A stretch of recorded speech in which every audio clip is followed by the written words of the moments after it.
Imagine viver em uma época em que o Brasil era um país instável, governado por regentes, sem um imperador no trono.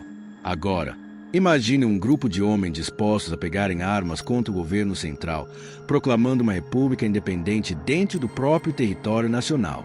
Parece um roteiro de filme, mas foi real. Hoje, vamos viajar até o sul do Brasil para conhecer a Guerra dos Farrapos, a mais longa revolta da história do país.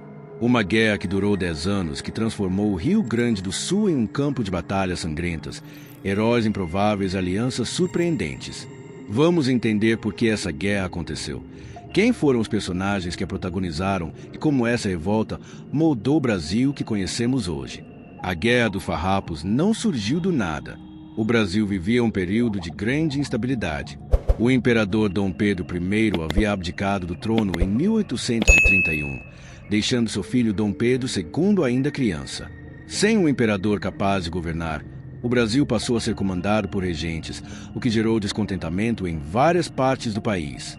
No sul, o problema era ainda maior. Os grandes fazendeiros e pecuaristas gaúchos estavam insatisfeitos com os altos impostos cobrados pelo governo imperial sobre o charque gaúcho, enquanto o charque uruguaio e argentino entravam no país com tarifas muito menores.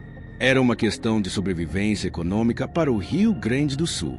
Se nada fosse feito, a economia da província poderia entrar em colapso. Além disso, o espírito de independência e os ideais republicanos estavam no ar. A Revolução Francesa e a independência dos Estados Unidos serviam de inspiração para os revoltosos, que acreditavam que um sistema republicano poderia ser mais justo do que o Império Brasileiro. O clima de revolta explodiu em 20 de setembro de 1835. Os fazendeiros, liderados por Bento Gonçalves, organizaram um exército de milicianos e marcharam sobre Porto Alegre, tomando o controle da cidade e expulsando o presidente da província, que representava o governo imperial. A resposta do governo foi rápida. Tropas imperiais foram enviadas para retomar a província, iniciando uma guerra de guerrilhas, com emboscadas e batalhas ferozes. Mas os farrapos estavam determinados. Em 1836, proclamaram a República Rio-Grandense e Bento Gonçalves foi escolhido como presidente. Essa decisão foi um marco. Não era mais apenas uma revolta por questões econômicas, mas uma luta pela independência do Rio Grande do Sul. O conflito estava oficialmente instaurado e não haveria paz tão cedo. De um lado, os farrapos, um exército formado por fazendeiros, tropeiros, indígenas, escravizados que lutavam por promessas de liberdade e soldados desertores. Do outro, o governo imperial, que via a revolta como uma grande ameaça à unidade nacional e estava disposto a esmagá-la a qualquer custo.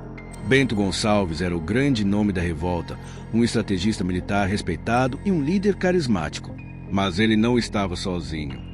Entre os principais líderes estavam Giuseppe Garibaldi, um italiano revolucionário que mais tarde se tornaria uma figura crucial na unificação da Itália, e sua companheira, Anita Garibaldi, uma mulher de coragem inigualável que lutou lado a lado com ele nas batalhas.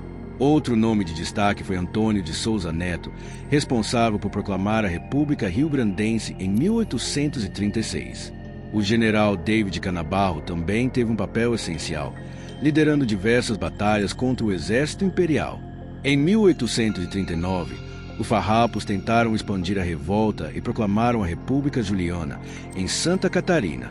No entanto, o exército imperial reagiu com força e o sonho da Segunda República durou apenas alguns meses antes de ser esmagado pelas tropas do Império.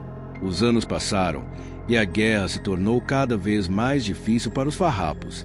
O governo imperial, agora sob o comando direto de Dom Pedro II, decidiu que era mais estratégico negociar do que continuar uma guerra tão custosa. Em 1842, o Império ofereceu anistia aos revoltosos e garantiu que muitos de seus líderes seriam incorporados ao exército imperial com patentes militares. Além disso, algumas concessões econômicas foram prometidas para melhorar a situação da pecuária gaúcha. Cansados da guerra e sem esperança de vitória, os farrapos começaram a aceitar a paz. O tratado final foi assinado em 1º de março de 1845, no Acordo de Ponche Verde. A revolta terminou, sem vencedores ou vencidos oficialmente. Mas muitos farrapos se sentiram traídos, acreditando que haviam sido iludidos por promessas que não seriam cumpridas. A Guerra dos Farrapos moldou profundamente a identidade do Rio Grande do Sul. O espírito de luta e resistência gaúcho nasceu desse período até hoje. É celebrado no feriado de 20 de setembro, o Dia do Gaúcho. Mas essa guerra também nos faz refletir. Valeu a pena tanto derramamento de sangue? Os ideais republicanos dos farrapos realmente se concretizaram? Ou o Brasil apenas trocou um sistema de governo por outro sem grandes mudanças para o povo? Outro ponto importante foi a questão da escravidão. Muitos escravizados lutaram ao lado dos farrapos com a promessa de liberdade, mas, no final da guerra, grande parte deles não teve esse direito reconhecido e voltou a ser escravizada.